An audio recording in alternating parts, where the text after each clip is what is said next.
आता बातमी 36 जिल्ह्यांची। मुंबईमध्ये कमाल तापमानात वाढ होत असल्याने उकाड्याचा त्रास वाढलेला आहे। दुपारच्या वेळी मुंबईकरांना तीव्र उन्हाच्या झळा सहन कराव्या लागतात। मुंबईसह कोकणपट्टीतही उष्ण आणि दमट वातावरण बघायला मिळतंय। पुढील 4 दिवसांमध्ये राज्यातील तापमानात 2 ते 3 अंशांनी वाढ होण्याची शक्यता आहे।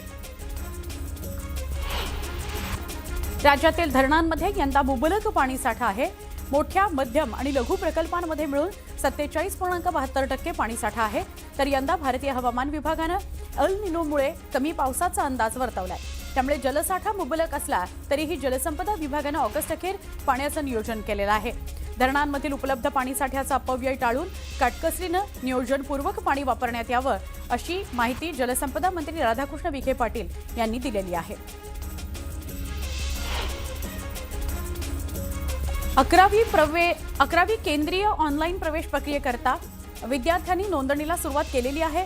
11वीच्या 2026-27च्या शैक्षणिक सत्रातील केंद्रीय ऑनलाईन प्रवेश प्रक्रियेला गुरुवारपासून सुरुवात झालेली आहे। 4 दिवसांमध्ये राज्यभरातून प्रवेश अर्जाच्या पहिल्या भागाकरता 90,000पेक्षा अधिक विद्यार्थ्यांनी नोंदणी पूर्ण केलेली आहे। परिवहन मंत्री प्रताप सरनाईकांना धमकी आल्यानंतर ते मराठी भाषेवरून चांगलेच आक्रमक झाले। 1 मे पासून परवानाधारक रिक्षा आणि टॅक्सी चालकांना मराठी भाषा येणं अनिवार्य करण्यात येणार आहे। याबाबत मोटर परिवहन विभागाच्या 59 प्रादेशिक आणि उपप्रादेशिक कार्यालयांमार्फत परवाना तपासणी मोहीम राबवण्यात येणार आहे। संबंधित चालकांना मराठी लिहिता आणि वाचता येतं का याची पडताळणी केली जाणार आहे। राज्यात वाहतूक नियमांचं उल्लंघन करणाऱ्या वाहन चालकांविरुद्ध डिजिटल कारवाईचा वेग परिवहन विभागाने वाढवलाय। ई चलन वसुलीचा वेग मात्र मंदच आहे। विभागाने आतापर्यंत 92 लाख ई चलन जारी केलेली आहेत। त्यापैकी निम्मे चलन अद्याप थकीत आहेत। कोस्टल रोडवर बसवलेले 2 फ्लड गेट्स समुद्राच्या लाटांमुळे खराब झालेले आहेत। गेट्सच्या आराखड्यामध्ये तांत्रिक त्रुटी आहेत अशी माहिती मिळते आहे। पावसाळ्यामध्ये पाणी साचू नये म्हणून एकूण 15 ठिकाणी फ्लड गेट्स बसवले होते। खराब झालेल्या गेट्सऐवजी नवीन गेट्स बसवण्याचा निर्णय घेण्यात आलेला आहे। मुंबईतील कोस्टल रोडमुळे वाहतूक कोंडीत मोठी घट झालेली आहे। वांद्रे वरळी सी लिंक ते मरीन ड्राईव्ह हा प्रवास आता केवळ 9 मिनिटांमध्ये पूर्ण होतो। मार्च 2024 पासून सुरू झालेल्या या मार्गावर आतापर्यंत 3,16 लाख वाहनांची वाहतूक झालेली आहे। दररोज सरासरी 32,000 वाहनांची ये-जा होत असते। मुंबईकरांचा प्रतिसाद दररोज वाढताना दिसतोय।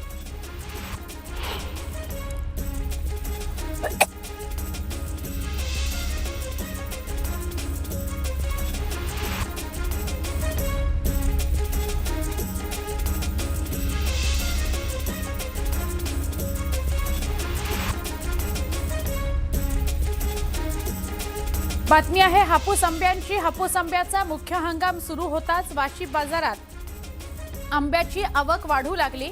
सोमवारी 58,000 पेट्यांची आवक झाली। आवक वाढल्याने दरातही घट झाली। पेटीमागे 500 रुपयांची घसरण झाली आहे। यंदा उत्पादन 80% घटलंय।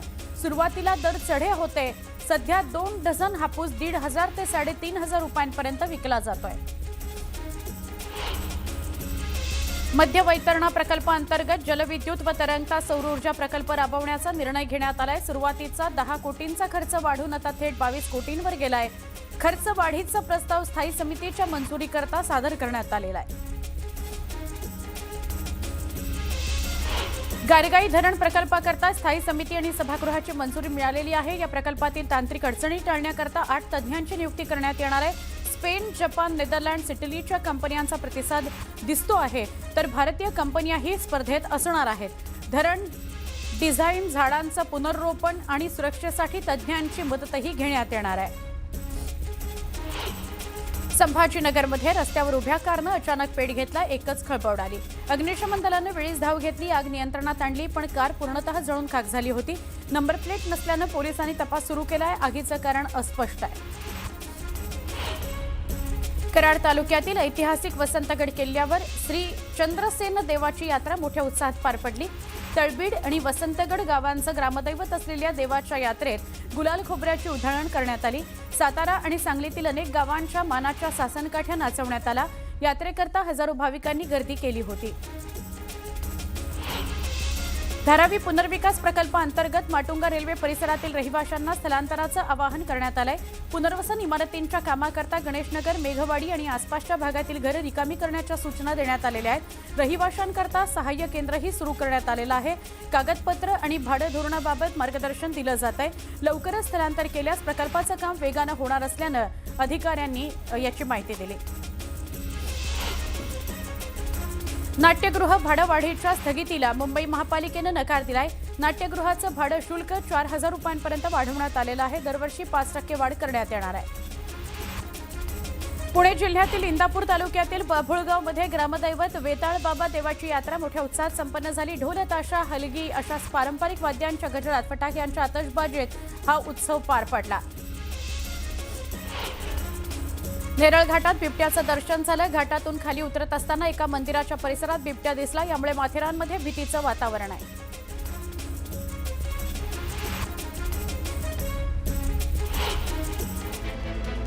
एक महत्त्वाची बातमी बघूया। बारामतीमध्ये सुनेत्राताई पवार यांचा प्रचार सुरू झालेला आहे आणि आता या प्रचारासाठी आमदार रोहित पवार उतरणार आहेत असं कळतंय। आमदार रोहित पवार आजपासून 3 दिवस बारामतीच्या दौऱ्यावर असणार आहेत। बारामती विधानसभा पोटनिवडणुकीकरता ते प्रचार करतील। उपमुख्यमंत्री सुनेत्राताई पवार यांचा ते प्रचार करतील। बारामतीतील काटेवाडीतून ते प्रचार सभांना सुरुवात करणार आहेत। आजपासून रोहित पवार काटेवाडीत पहिली बैठक घेतील। सकाळी 9 वाजता रोहित पवारांची प्रचाराला सुरुवात होईल। पुढील 3 दिवस ते बारामती तालुक्यातील विविध भागात जातील आणि बैठकीच्या माध्यमातून सुनेत्राताई पवार यांचा प्रचार करतील। अजित पवार यांच्या काटेवाडी गावातून रोहित पवार आपल्या प्रचाराचा शुभारंभ करणार आहेत।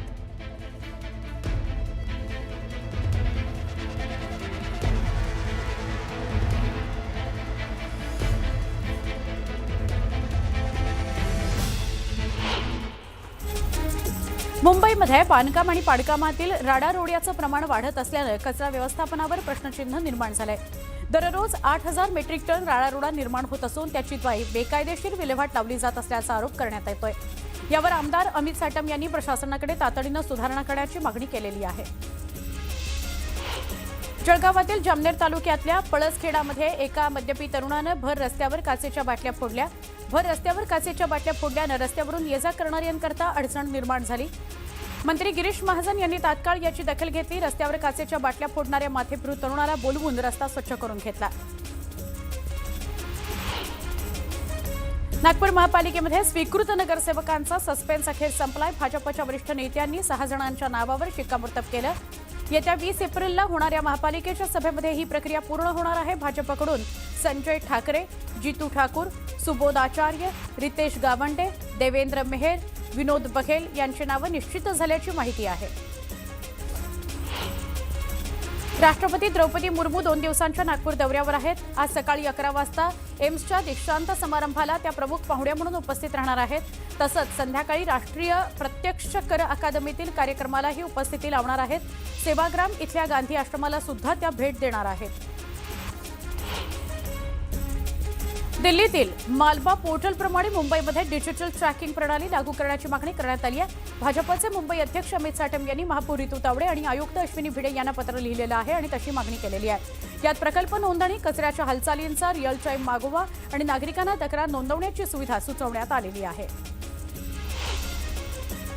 कोकणवासियांच्या दीर्घ प्रतीक्षेनंतर दादर रत्नागिरी पॅसेंजर पुन्हा सुरू होण्याची शक्यता निर्माण झाली आहे। अंतिम निर्णय कार्यकारी व्यवहार्यता अहवालावर अवलंबून असणार आहे।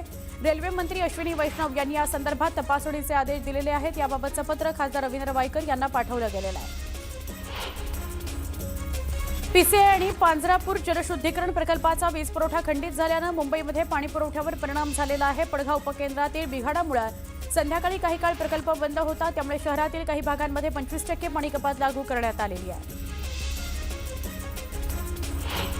अमरावतीच्या परतवाड्यातील अल्पवयीन मुलींचं लैंगिक शोषण झालंय। या घडीची महत्त्वाची बातमी आहे। व्हिडिओ व्हायरल केल्याचं प्रकरण समोर आलंय।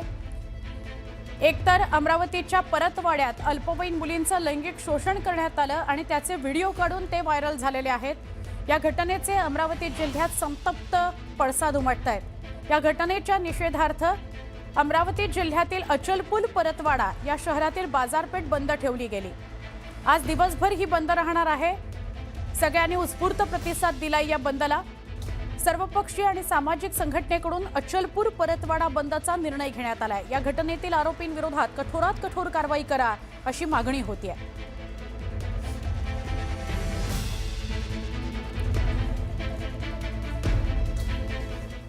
अजून एक महत्त्वाची बातमी आहे, उन्हाळ्यासंदर्भातली उकाड्यासंदर्भातली बातमी आहे।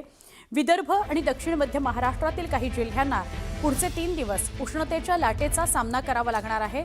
इशारा दिला गेलाय। विदर्भातील अकोले इथं सर्वाधिक तापमानाची नोंद झाली आहे। अकोल्यामध्ये सर्वाधिक 44 अंश सेल्सिअस तापमानाची नोंद झालेली आहे एप्रिलच्या मध्यावधीमध्येच। नागपूरमध्ये काल 42.2 अंश सेल्सिअस तापमान होतं। गेल्या 2 दिवसात तापमानात 3 डिग्रीपर्यंत वाढ झाली आहे। कडक उन्हामुळे दुपारच्या वेळी रस्त्यांवर वर्दळ कमी झाल्याचं बघायला मिळतंय। पुढील 3-4 दिवसपर्यंत वातावरण कोरडं राहणार आहे, उष्णतेची लाट कायम राहणार आहे। घराबाहेर जाताना विशेष काळजी घ्या असं आवाहन हवामान विभागानं केलं आहे।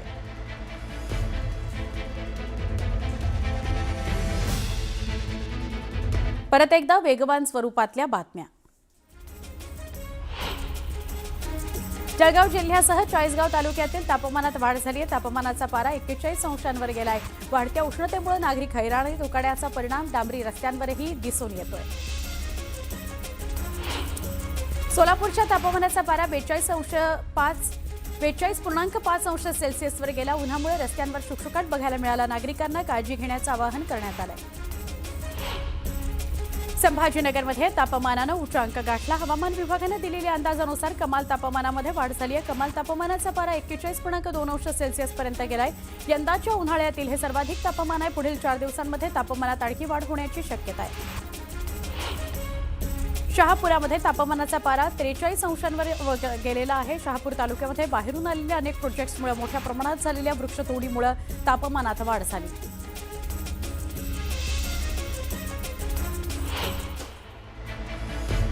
अत्यंत महत्त्वाची अजून एक बातमी आहे। कोल्हापूरच्या गोकुळ प्रकरणामध्ये किरीट सोमय्यांची एंट्री होणार आहे का अशी चर्चा आहे। आमदार शिवाजी पाटील आणि आजरा तालुक्यातील महादेव दूध संस्थेचे संचालक प्रकाश बेलवडे यांनी मुख्यमंत्री देवेंद्र फडणवीस यांची भेट घेतली। गैरकारभाराची चौकशी करून प्रशासक नेमण्याची चंदगडचे आमदार शिवाजी पाटील यांनी मागणी केली। याबाबत त्यांनी मुख्यमंत्री देवेंद्र फडणवीसांची भेट घेतलेली होती। गोकुळ दूध संघानं खरेदी केलेल्या पुण्यासह इतर मालमत्तांची ईडी मार्फत चौकशी करण्याबाबत त्यांची चर्चा झाली। परत एकदा बातमी छत्तीस जिल्ह्यांची। महिला आयोगाच्या अध्यक्षपदाकरता ज्योती मेटे यांच्या नावाची जोरदार चर्चा आहे। त्यांची नियुक्ती होण्याची शक्यता व्यक्त होते। निवडणुकीनंतर याबाबत अंतिम निर्णय होणार आहे अशी माहिती मिळते। अशोक खरातचा एन्काउंटर होण्याची शक्यता असल्याचा आरोप काँग्रेस खासदार प्रणिती शिंदेंनी केला। प्रणिती शिंदेंच्या या आरोपानंतर सत्ताधाऱ्यांनी त्यांच्यावर टीका केली। समता पतसंस्थेमध्ये भोंदू अशोक खरात वारसदार असलेल्या 100 खात्यांची चौकशी शिर्डी पोलीस करतायत। अनेक राजकीय आणि उद्योग व्यावसायिकांच्या नावे ही खाती आहेत। 57 जणांच्या नावावर 100 खाती उघडण्यात आलेली आहेत आणि कोट्यवधीचा गैरप्रकार झालेला आहे, गैरव्यवहार झालेला आहे। आतापर्यंत शिर्डी पोलिसांनी 64 खाती असलेल्या 35 जणांचे जबाब नोंदवून घेतलेले आहेत। पंढरपूर इथं डॉक्टर बाबासाहेब आंबेडकर जयंतीनिमित्त सर्वपक्षीय नेते एकत्र आले होते। राजकीय वक्तव्यांची जोरदार चर्चा रंगली। प्रशांत परिचारक यांनी मनसेचे दिलीप धोत्रे यांच्यासोबत पंढरपुरामध्ये अलिखित युती असल्याचं सांगितलं। तसंच एकनाथ शिंदे हे आपले नेते असल्याचं सांगत त्यांनी विरोधकांवर टीका केली।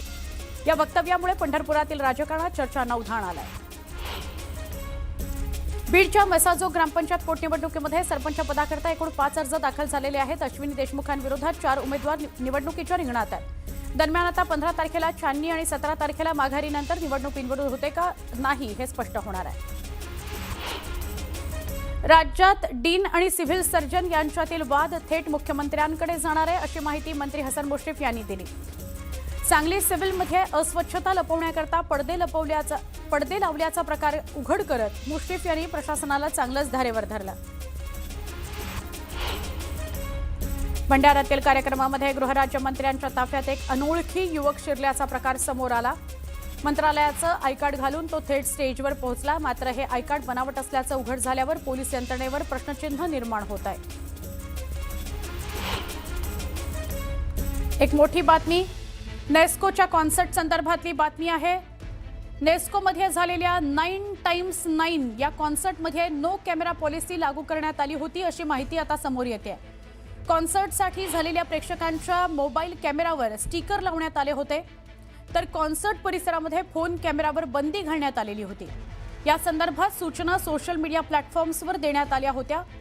कॉन्सर्ट परिसरामध्ये देखील अशा सूचना लावण्यात आल्या होत्या. फोन कॅमेरावरील स्टिकर काढल्यास बाहेर काढण्यात येईल अशी सूचना देण्यात आली होती. या संदर्भातील पोस्ट सध्या सोशल मीडियावरून डिलीट करण्यात आलेले आहेत. अशा सूचना देणारे काही सोशल अकाउंट्स देखील डिॲक्टिव्ह करण्यात आलेले आहेत. फोन कॅमेरावर बंदी का घातली असे अनेक प्रश्न उपस्थित होत आहेत.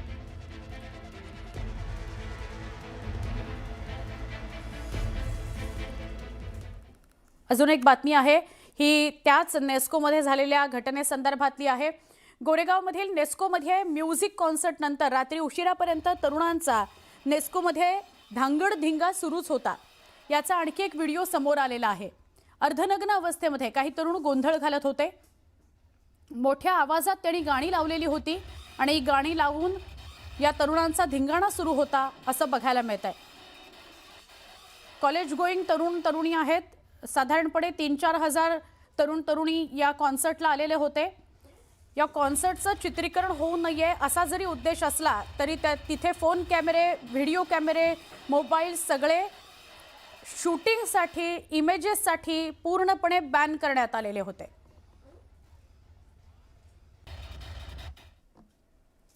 नाशिकमधील भोंदू बाबा प्रकरण ताजं असतानाच ठाण्यात सुद्धा मोठी फसवणूक झाल्याचं समोर आलंय.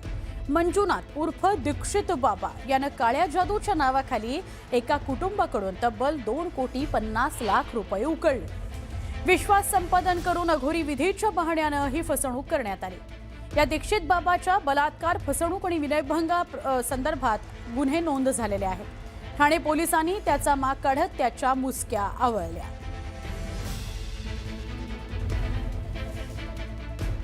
पुन्हा एकदा वेगवान स्वरूपातल्या बातम्या. उन्हाळी सुट्ट्यांमधील वाढती गर्दी लक्षात घेता मध्य रेल्वेनं 168 विशेष गाड्या चालवण्याचा निर्णय घेतलाय. मुंबई आणि पुण्याहून देशातील विविध शहरांकडे या गाड्या धावणार आहेत. काही गाड्यांचं आरक्षण सुरू झालेलं आहे. उर्वरित गाड्यांसाठी 15 एप्रिलपर्यंत बुकिंग सुरू होणार आहे. बुलढाण्यातील मलकापूरजवळ राष्ट्रीय महामार्ग कार आणि दुचाकीची अपघात झाला. अपघातानंतर दोन्ही वाहनांना आग लागली. वडनेर, भुलजी, धानोरा या दरम्यान झालेल्या या अपघातामध्ये 3 जण गंभीर जखमी झाले. सुदैवानं स्थानिकांच्या मदतीनं जखमींना बाहेर काढून रुग्णालयात दाखल करण्यात आलं. दिल्ली दंगल प्रकरणामध्ये दीर्घकाळ तुरुंगात असलेल्या उमर खालिद यांच्या प्रकरणाची सुनावणी होणार आहे. सर्वोच्च न्यायालयानं 5 जानेवारीला दिलेल्या जमीन नकाराच्या निर्णयावर पुनर्विचार करण्याची मागणी खालिद यांनी केली आहे. या पार्श्वभूमीवर आजची सुनावणी महत्त्वाची मानली जाते. काँग्रेस नेते राहुल गांधींच्या नागरिकत्वाशी संबंधित प्रकरणावर लखनौ हायकोर्टामध्ये महत्त्वाची सुनावणी होणार आहे. गेल्या सुनावणी दरम्यान न्यायालयानं केंद्र सरकारला संबंधित कागदपत्र सादर करण्याचे निर्देश दिले होते. घणसोलीतल्या माथाडी कामगारांच्या मोडकळीस आलेल्या घरांच्या पुनर्विकासाला अखेर गती मिळाली आहे. 79 अंतर्गत झालेल्या बैठकीत ठरावाला बहुमतानं मंजुरी मिळाली. तर भगवती बिल्डरची निवड झालेली आहे. त्यामुळे आता पुनर्विकासाचा मार्ग मोकळा झालाय. स्थानिकांमध्ये आनंद आहे. नेस्कोमध्ये तरुणांना ड्रग्ज पुरवणाऱ्या आरोपीला कल्याणमधून अटक करण्यात आली. या प्रकरणी 6 आरोपींना 2 दिवसांची पोलीस कोठडी सुनावण्यात आलेली आहे. नेस्को ड्रग्ज पार्टी प्रकरणात अटक झालेल्या आनंद पटेलचा नवा खुलासा समोर आलाय. त्याचे वडील लखन पटेल हेही कल्याण परिसरामध्ये रेशनिंग माफिया म्हणून ओळखले जातात. त्यांच्या विरोधात अनेक गंभीर गुन्हे दाखल आहेत. या प्रकरणाला आता नवं वळण सुद्धा मिळालं आहे. नेस्को ड्रग्ज प्रकरणामध्ये पोलिसांकडून कारवाईला वेग आलाय. आतापर्यंत 5 जणांवर आणि अजून एकावर म्हणजे 6 जणांवर कारवाई करण्यात आलेली आहे अशी माहिती गृहराज्यमंत्री योगेश कदम यांनी दिली. शेवटच्या साखळीपर्यंत पोहोचेपर्यंत कारवाई सुरूच राहील असा इशारा सुद्धा त्यांनी दिला आहे. गुजरात पोलिसांच्या ताब्यातून फरार झालेल्या कुख्यात ड्रग्ज तस्कर मुंबईत सक्रिय असल्याचं समोर आलं. आरोपी मोहम्मद आरिफला 15.44 ग्रॅम एमडी ड्रग्जसह ताब्यात घेण्यात आलं. 13,000 रुपये भाडं असलेल्या खोलीतून मोहम्मद आरिफ 30 कोटींचं ड्रग्ज चालवत होता किंवा ड्रग्ज रॅकेट चालवत होता. गोरेगावमधील ड्रग्ज प्रकरणामध्ये गिरीश महाजनांनी चिंता व्यक्त केली आहे. पोलिसांनी अधिक सतर्क राहावं, ड्रग्जचा पूर्ण बिमोड करावा अशी मागणी त्यांनी केलेली आहे असं म्हणणं त्यांनी मांडलेलं आहे. तरुण पिढी व्यसनाधीन होणं धोकादायक आहे असं ते म्हणाले. त्र्यंबकेश्वर मंदिर ट्रस्ट अटकेवरही त्यांनी गंभीर प्रतिक्रिया दिली. दोषींवर कारवाई होणारच असं त्यांनी म्हटलंय. एकाच दिवशी 3 हत्यांनी मुंबई हादरलाय. मुंबईच्या दादर, खेरवाडी आणि माटुंगा परिसरामध्ये पूर्व वैमनस्यातून हत्येच्या घटना घडल्या आहेत. भिवंडी तालुक्यामधील पिंपळास या गावाच्या हद्दीत ठाणे महानगरपालिकेच्या पाणीपुरवठा पाईपलाईनमधून पाण्याची चोरी होत असल्याचा आरोप करण्यात आलाय. आगरी सेना यांच्या वतीनं योगराज भोईर यांच्या नेतृत्वाखाली भूमी वर्ल्ड इथं निदर्शनं करण्यात आली. या आंदोलनामध्ये आगरी सेनेचे पदाधिकारी मोठ्या संख्येनं सहभागी झाले होते. हवामान विभागानं यंदा महाराष्ट्र, गोवा आणि देशातील अनेक भागांमध्ये पाऊस सरासरीपेक्षा कमी राहण्याचा अंदाज वर्तवलाय. एल निनो याचा परिणाम जाणवण्याची शक्यता असल्यानं नागरिकांमध्ये चिंता आहे. पाणी टंचाई आणि शेतीवर परिणाम होण्याची शक्यता हवामान विभागानं वर्तवली आहे. पुण्यामध्ये मुळशी तालुका शेतकरी संघानं जिल्हाधिकारी कार्यालयासमोर आंदोलन केलं. अवकाळी पाऊस आणि गारपिटीमुळे झालेल्या आंबा आणि शेती नुकसानीची भरपाई वाढवून द्यावी अशी मागणी शेतकऱ्यांनी केली. ताशा वाजवत आणि घोषणाबाजी करत शेतकऱ्यांनी प्रशासनाचं लक्ष वेधलं. नशिराबाद नगर परिषदेनं दिव्यांगांकरता राखीव असलेला 5% निधी अद्याप खर्च न केल्यानं नाराजी व्यक्त केली. त्यामुळे दिव्यांग बांधवांना हक्काच्या निधीकरता रोज पायपीट करावी लागते. निधी न मिळाल्यास नगर परिषदेच्या मुख्याधिकाऱ्यांना कुबडी भेट देण्याचा इशारा दिव्यांग बांधवांनी दिला आहे. कोल्हापूरमधील अंबाबाई मंदिरामध्ये सुरू असलेल्या विकास कामादरम्यान गरुड मंडप परिसरामध्ये उत्खनन करताना प्राचीन पायरी आढळून आल्यानं मंदिराचा ऐतिहासिक वारसा पुन्हा चर्चेत आलाय. सध्या कोट्यवधी रुपयांच्या विकास आराखड्याअंतर्गत गाभाऱ्याचं संवर्धन, परिसराचं सौंदर्यीकरण आणि पारंपरिक रचनेचं जतन या कामांवर विशेष भर दिला जाणार आहे. सह्याद्री व्याघ्र राखीव क्षेत्रात चंदा आणि तारा या 2 वाघिणींचं रेडिओ कॉलर यशस्वीरित्या काढण्यात आलं. 4 ते 5 महिन्यांच्या निरीक्षणानंतर त्यांचा नैसर्गिक अधिवास त्यांनी निश्चित केला आणि मग वाघिणी सह्याद्री स्थिरावल्याचं कळल्यावर प्रजननाकरता अनुकूल वातावरण त्यांना निर्माण झाल्याचं वन विभागानं सांगितलं. वसई इथल्या माणिकपूर नाका परिसरातील रस्ता सध्या अपघातांचा सापळा ठरतोय. पाईपलाईन कामांनंतर करण्यात आलेल्या निकृष्ट दुरुस्तीमुळे रस्त्यावर खडीकरण आणि खड्डे निर्माण झालेले असून दुचाकीस्वार सतत घसरून जखमी होत आहेत. स्थानिकांनी वारंवार तक्रारी करून सुद्धा प्रशासन आणि ठेकेदारांकडून दखल घेतली जात नसल्याने आंदोलनाचा इशारा देण्यात आला. भारतश्री 2026 ही स्पर्धा पिंपरी चिंचवडमध्ये पार पडली. देशभरातल्या नावाजलेल्या बॉडी बिल्डर्सनी या स्पर्धेत सहभाग घेतला.